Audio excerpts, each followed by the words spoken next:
Money is going to be tight with the cost of living crisis, and in this episode I'm going to share with you some super money saving tips that could save you potentially thousands of pounds. Don't believe me? Well, join me as we tech enhance your primary care and learning and share some super money saving tips. While a lot of these tips may be suited for those working in the NHS, and in particular doctors, all of these tips apply to everyone, with only tip number 9 being more NHS focused. Firstly, I'm not a financial advisor, but these are some of the tips I do that save me money and hopefully will do the same for you, but may be different based on your individual circumstances, and you may get different results. So a key place where many of us can save money is with our tax. Yes, I know tax is something we pay, so how can that save you money? Well, the first place to start is by checking your tax code. These are numbers that are coded on your payslip or on your HMRC account, and it designates your tax-free allowance. If this is wrong, then you could potentially be paying hundreds to thousands of pounds of extra tax when you don't need to, and is especially important to those people who are either working self-employed, portfolio careers, or having to move or change trusts on a regular basis. So that pretty much includes most GPs and hospital-based doctors. I will signpost you to some key resources that will help you figure all this out at the end of tip 4, so do stick around for that. Now for tip 2, claim back the tax when you can. Now if you're employed and that's the only source of your income, this may be a smaller list compared to those that are self-employed, but there are various things in particular that you can claim for, like your GMC or NMC registrations, BMA and Royal College subscriptions, exam fees and various other things as well. However, do check that these aren't already included in your tax code as per tip 1. Let's move on to tip 3, and that's check your pension. The NHS pension is still considered one of the best around. However, it has suffered from some fairly chaotic processes since the takeover of PSCE and Capita. Checking your information on these systems is really important. In particular, with the rise of inflation, this is going to seriously impact many people in terms of their pension allowances. And in some situations, it is even meaning people are having to pay to work because of the weird tax laws. This is especially relevant to those people potentially nearing retirement age coming up in the next 10 years.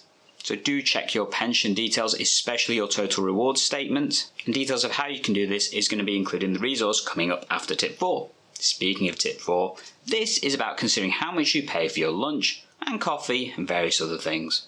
For example, buying your lunch or coffee every single day at the hospital canteen or at the local shop and stuff can rack up fairly quickly. And in one example, there was a clinician that was paying over £170,000 extra.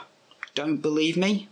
Well, at the end of this episode is a link to the episode I've done with the team from Medics Money, who explained this exact example, and included in their ebook is the guide of how to tackle all the tips that I've just mentioned for you, and the link for that is down below in the description as well, including a link to their awesome podcast. But before you jump off and go listen to that, do stick around for our remaining tips, which are going to save you even more money. Of which tip number 5 is pay yourself. What do I mean by that?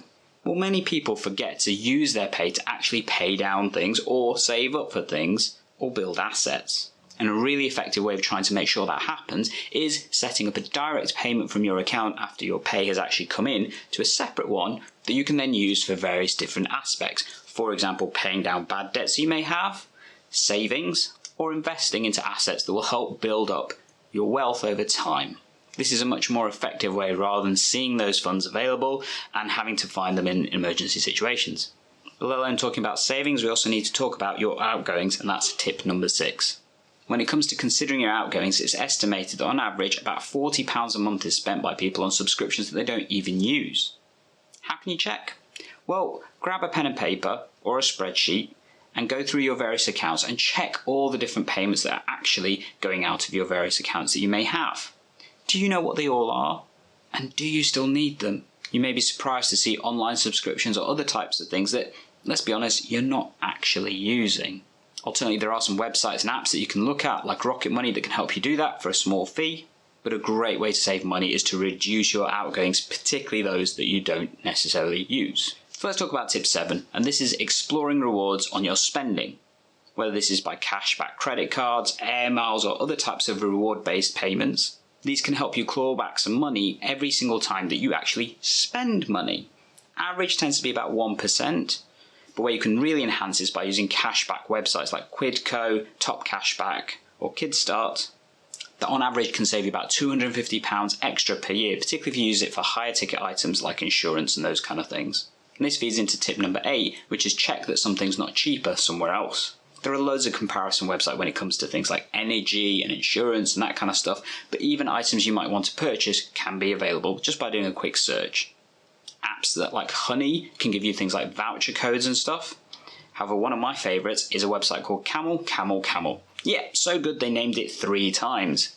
This is a website focused on Amazon, one of the biggest purchasing places in the world, and it gives you the historic pricing of all the various different items when you search for them on there. So that can tell you whether or not the price you're seeing on Amazon is an actual bargain or not. And I use this in particular for lots of equipment-based stuff like webcams, microphones, and even medical equipment. And occasionally the odd board game. So definitely look at using that website to find out if it is the actual best time to buy something.